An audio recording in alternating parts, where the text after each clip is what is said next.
Haydi belaya yavaş yavaş ay belan el kötü gelir. Yaşa! Adağların saralım solan eyvahdır. Solan eyvahdır. Solan eyvahdır.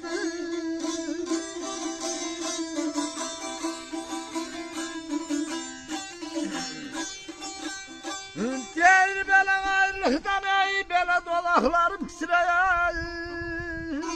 Yaşa! Gözlerimi çörelim kalan eyvahdır. Kalan eyvahdır. Aman ölüm.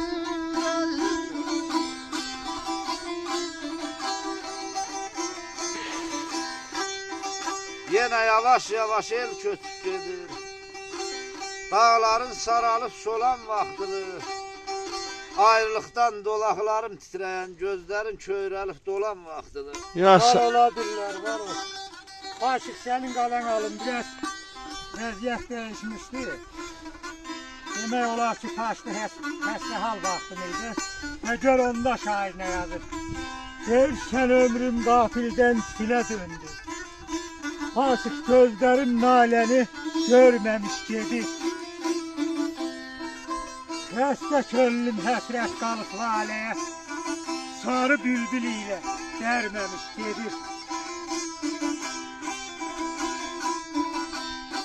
Hatıreyle dolu eniş yokuşlar. Kime keder, kime seviş bağışlar. Aman Allah kan ağlıyor bağışlar. Seven ürəklərin talan vaktidir.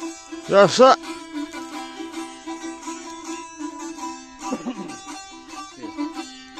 Deyir bu ildə bəl gəldi ayla illərim. Taktməz güneydə əlvan güllərim. Fərhad çəkilingü qan əllərim asır. Sürünün telindən görməmiş gedir.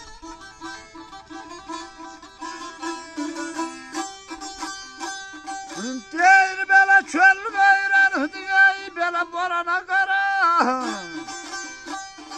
Bütün sevin zaram ey suda yatan. Ayaman ölürüm, ayaman ölürüm, ayaman ölürüm. Yaşa! Aşağı billər,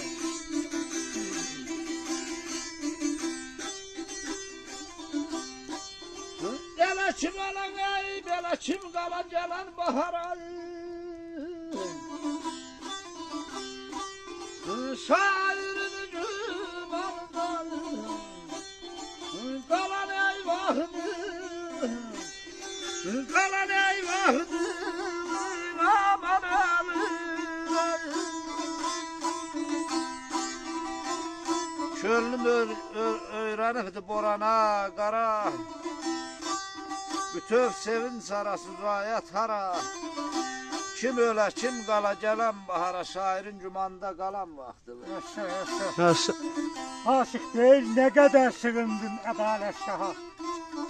Fələk də baxmadı amana, aha. Yüreğim çırpınıb dayanır daha.